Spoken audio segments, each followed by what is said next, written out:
Afternoon, I'm Jess De Los Santos. This is One News Now. The Health Department has adopted the recommendation of the Food and Drug Administration to temporarily suspend the use of AstraZeneca's vaccine to those below 60 years old. Maricel Halili is joining us live from Mandaluyong City to discuss that. Mase, what were the reasons cited by the FDA and the DOH?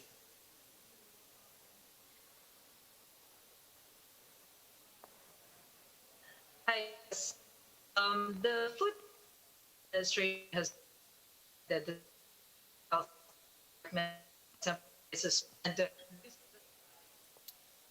All right, we're having some difficulty here trying to connect to Mase. We'll try to get back to her for more updates. But for now, let's take a look at other vaccine updates from around the world.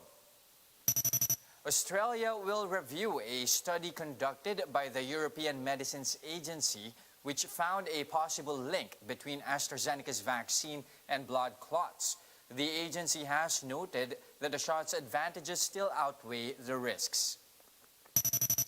The U.S. National Institutes of Health has begun a mid-stage study to determine the risk of allergic reactions to vaccines made by Pfizer and Moderna. Several allergic reaction incidents, including the more serious anaphylaxis, have been reported in the U.S. after inoculations with these shots. And Japan is looking at prioritizing Olympians and Paralympians in its vaccination drive ahead of the Games in July. The government is eyeing to vaccinate all athletes by the end of June. Now again, the Health Department has adopted the recommendation of the Food and Drug Administration to temporarily suspend the use of AstraZeneca's vaccine to those below 60 years old. Maricel Halili is joining us still from Mandaluyong to discuss that.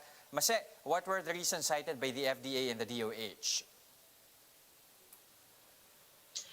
Yes, Jess, like what you've said.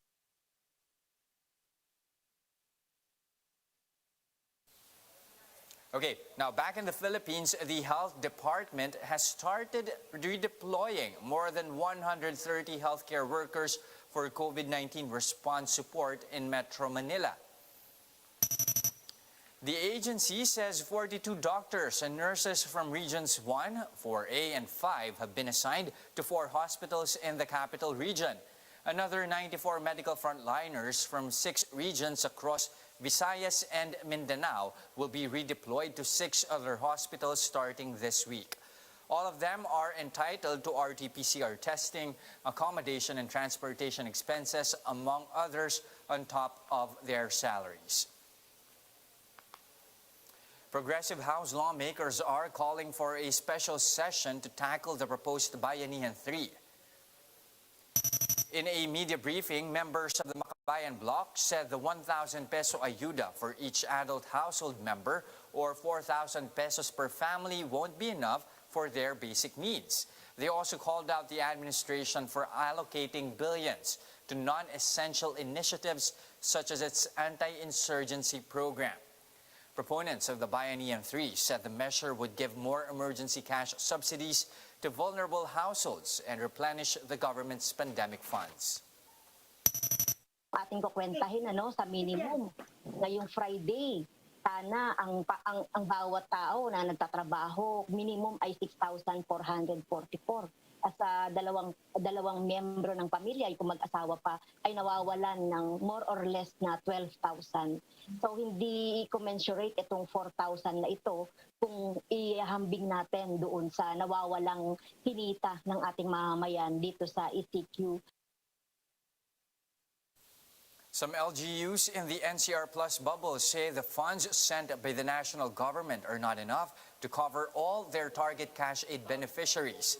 This as more cities started rolling out the financial assistance for ECQ hit families. Mobile journalist Jacob Lazaro tells us more.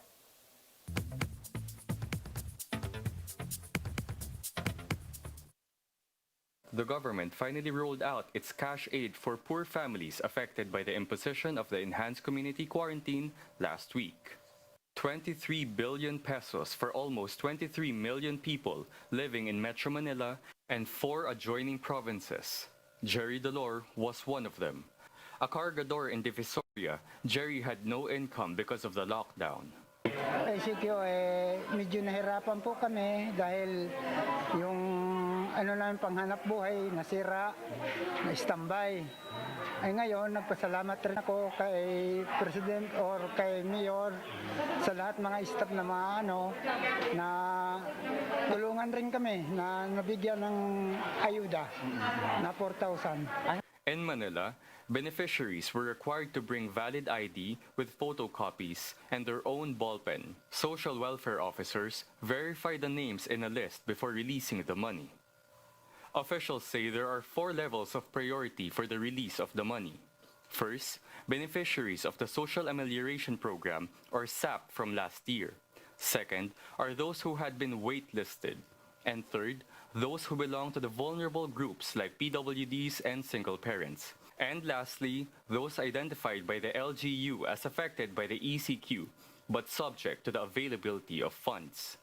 In the barangay we visited, there were 10,000 families in all, but there was only enough money for 4,000 families. Sa tutusin, malaking bagay na rin po kasi sa amin to. Malaking tulong na rin po ito. Pang bawas na rin po sa gastusin. Lalo na po, tulad nito, may utang rin po kami na babayaran namin. Pambili po ng pangangailangan po namin. Especially po may anak po akong 3 taon po. Those not in the list still have a chance to receive a cash aid. Yung mga hindi nasama sa listahan, basta may available na pondo, pwede pong ma-accommodate. So meron naman po kami mga social worker dyan, may grievance committee po kami na uuro para doon sa mga reklamo. Police tried to enforce health protocols, but with so many people eager to get their cash assistance, social distancing was a challenge. The distribution also went well past the 6 p.m. curfew. In the end, people lined up to collect last week's ayuda because they had no other choice. Malacanang says there will be no more cash assistance for this week's ECQ extension. Plus, medical experts are calling for yet another extension of the lockdown. For the people who live from day to day, today's money may not be enough, but it will have to do for now. Na may pambili rin ako po ng gamot, pang maintenance. Sa diabetic po. Diabetic po kayo. At saka may po ako, may tama sa baga kunti. Nahirap din po kasi. Hindi naman natin masasabi na kakapagkakasya mo to sa darating na ECQ uli o kaya lockdown. Nahirap din pong magkano ng pera na kikitain mo, magkano lang. Pero sa ngayon, kung gagawa na akong paraan, ganun na lang po gagawin ko. I'm Jacob Lazaro and we are One News. All right, let's try to get back to Maricel Halili for the latest on AstraZeneca's rollout. Mase, what were the reasons cited here by the FDA and the DOH for at least temporarily suspending the use of AstraZeneca's vaccine on those below 60 years old? Yes, just like what you've said, the Food and Drug Administration has recommended to temporarily suspend the usage of AstraZeneca vaccines to those individuals aged 60 and below. The reason for this is that the European Medicines Association found out that there are some cases in Europe that can actually connect AstraZeneca vaccines to blood clotting and decrease of platelets. Undersecretary Eric Domingo of the Food and Drug Administration said earlier that about 16 cases were listed in Europe that shows that the AstraZeneca vaccine is somehow connected to some blood clotting and decrease of platelets. But he clarifies that here in the Philippines, we still have not listed any cases that shows connection between the AstraZeneca vaccines and blood clotting, as well as decrease on platelets. But just to be sure, they want to suspend the usage of this for those 60 years old and below to ensure the safety of the individuals while they're still getting more information about the vaccine. Will there be on-hand doses that will be affected by this? Well, based on the statement of Undersecretary Domingo earlier, it seems that the local government and the national government have already used the majority of AstraZeneca doses. So for now, we're still waiting for the arrival of the next tranche of AstraZeneca. But like what the World Health Organization's COVAX facility has already stated, there's no assurance yet about the arrival or the exact date of the arrival of the next doses of AstraZeneca.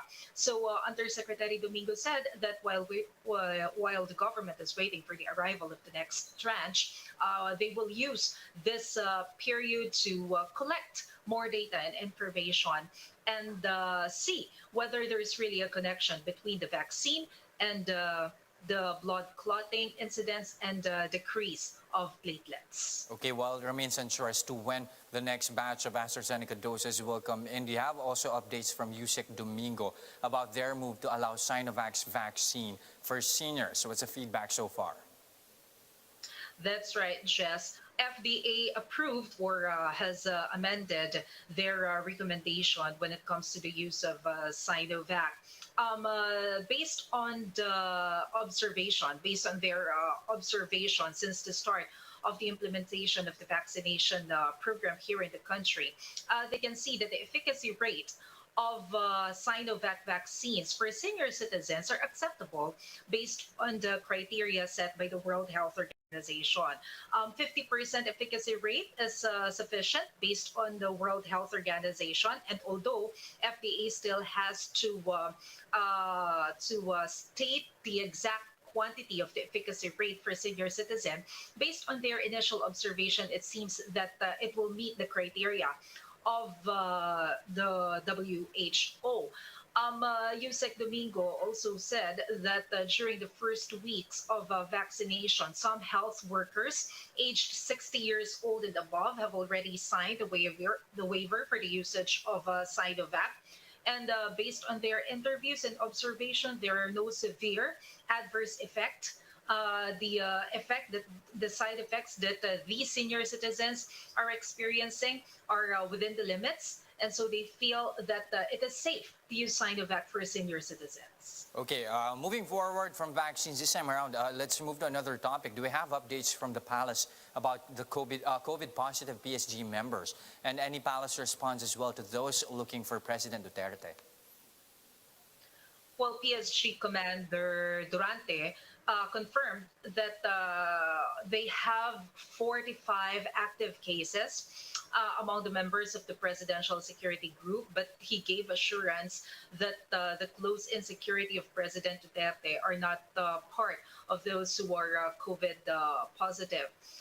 But then they have recommended for the president to cancel some of his events just to make sure that he is safe from the virus. And this is what the president did. He canceled the Talk to the People address, which was supposedly last night, to make sure that there won't be any exposure to virus. But then presidential spokesperson Harry Roque said that there's nothing to worry about the president's health condition. He is not in Singapore. Secretary Roque said that the president is in palace doing some documents work, doing his work as a chief executive. And the last time that the president had his swab test was during the Holy Week, and so far he is still negative from COVID-19. All right, thank you very much for those updates, Maricel Halidi. For more updates, visit News 5, the Philippine Star, and Business World online. Visit our website, onenews.ph, for more in-depth analysis. You can also catch One News on the Signal Play app. Register for a free account now at www.signalplay.com and stream One News Live anytime, anywhere. Mask on, wash hands, and stay safe, Philippines. I'm Jess De Los Santos. We are One News.